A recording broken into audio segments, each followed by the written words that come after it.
بسم اللہ الرحمن الرحیم۔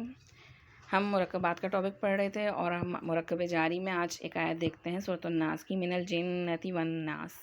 تو یہ کس سے سٹارٹ ہو رہی ہے؟ یہ حرف جر سے ہی سٹارٹ ہو رہی ہے آیت۔ من ایک حرف جر ہے، الجنۃ والناس کے درمیان میں ایک واو آ رہا ہے، تو یہ بھی ایک اور مرکب بن رہا ہے کیونکہ اس کے درمیان میں کیا آ رہا ہے؟ حرف عطف آ رہے گا، ٹھیک ہے۔ اور من جو ہے، اس من کا اثر جو ہے یہ کس پہ آ رہے گا؟ الجنتی پہ بھی آ رہا ہے اور ناسی پہ بھی آ رہا ہے، کیونکہ دونوں جو ہے مجرور ہو رہے ہیں، دونوں کے نیچے آپ کو آخر میں زیر نظر آ رہی ہے۔ تو یہ پوری کی پوری آیت جو ہے یہ مرکب جاری بن رہی ہے اور بیچ میں ایک مرکب عطفی بھی موجود ہے، ٹھیک ہے۔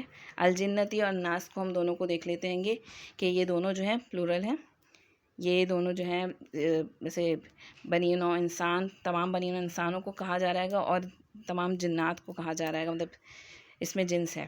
اور الناس جو ہے نا یہ کلیکٹیو ناؤن میں آتا ہے گا۔ کلیکٹیو ناؤن سمجھتے ہیں آپ؟ انگلش میں بھی ہم کہتے ہیں جیسے کہ کلاس ہوتی ہے، ایک کلاس میں بہت سارے لوگ ہوتے ہیں نا، ٹیم ہوتی ہے، اس میں بھی بہت سارے لوگ ہوتے ہیں، اب اس کی مزید جمع ہوتی ہے ٹیمز، کلاسز، ٹھیک ہے۔ تو اس چیز کو کلیکٹیو ناؤن کہتے ہیں۔ اور اس کی مزید کیا نام ہے، 3 الفاظ آپ دیکھ لیں جو عربی میں مطلب قرآن مجید میں بھی آپ کو مل جائیں گے، جن کو پلورل کہا جاتا ہے گا، قوم، الناس اور کرن کہتے ہیں گے جنریشن کو، نسل کو۔ قرون آتا ہے گا، قرون الاولیٰ، تو اس کی مطلب مزید اس کی جو جمع آتی ہے، تو یہ پلورل ہیں گے دونوں۔ اور الجنتی جو ہے اس میں گولتا لگی ہوئی ہے تو یہ فیمینن کی نشانی ہے، الناس جو ہے میسکولن ہے، اس میں کوئی نشانی ہمیں نظر نہیں آ رہی مؤنث کی، تو یہ مذکر ہے۔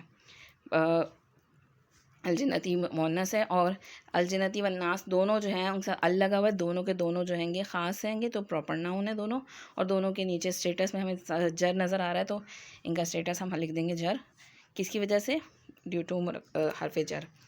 تو یہ بن جائے گا جنات میں سے اور لوگوں میں سے، یعنی پہلے میں نے بتایا تھا آپ کو، ویسے اگر آپ مرکب عطفی کا ترجمہ کریں تو جنات اور لوگوں دونوں ایسے ہی لکھیں گے، لیکن جب آپ ترجمہ کریں گے حرف جر کے ساتھ، تو حرف جر اردو میں جب ہم کنورٹ کرتے ہیں تو وہ اسٹارٹنگ میں لکھا ہوتا ہے عربی میں، لیکن آخر میں آ جاتا ہے، تو آپ ایسے نہیں لکھیں گے سے جنات اور لوگوں، بلکہ جنات میں سے اور لوگوں میں سے۔ اور کس سے بات ہو رہی ہے گی؟ جو پچھلی آیت ہے یہ اس سے کنیکٹڈ ہے گی، کہ وہ جو وسوسے ڈالنے والا ہے وہ کہاں سے وسوسے آتے ہیں گے؟ وہ جنات میں سے بھی آتے ہیں گے اور لوگوں میں سے بھی آتے ہیں گے، کہ اللہ تعالیٰ جو شیطان جو ہے کچھ جنوں کے ذریعے بھی وسوسے ڈالتا ہے گا جو کہ ہمارے اندر سے پہنچتے ہیں ہمارے، اور کچھ انسان بھی ہیں گے جو اس قسم کی باتیں آ کر ہم سے کرتے ہیں گے کہ وہ ایک طرح سے ہمیں غلط راستوں کی طرف لے چلتے ہیں گے۔ تو دونوں کی شر سے بچنے کے لیے ہم کس کی پناہ میں جا رہے ہیں؟ رب کی پناہ میں جا رہے ہیں گے۔ قل اعوذ برب الناس، ملک الناس جو کہ مالک بھی ہے سب کا رب بھی ہے، اور الہ الناس سب کا الہ بھی ہے۔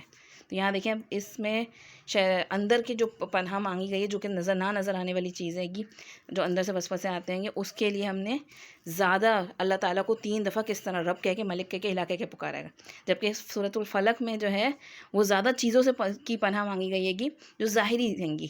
بظاہر ہمیں لگتا ہے کہ وہ ظاہری چیزیں ہمیں زیادہ نقصان دیتی ہیں، لیکن جو عقیدے کو نقصان دیتی ہیں وہ زیادہ نقصان دہ ہوتا ہے۔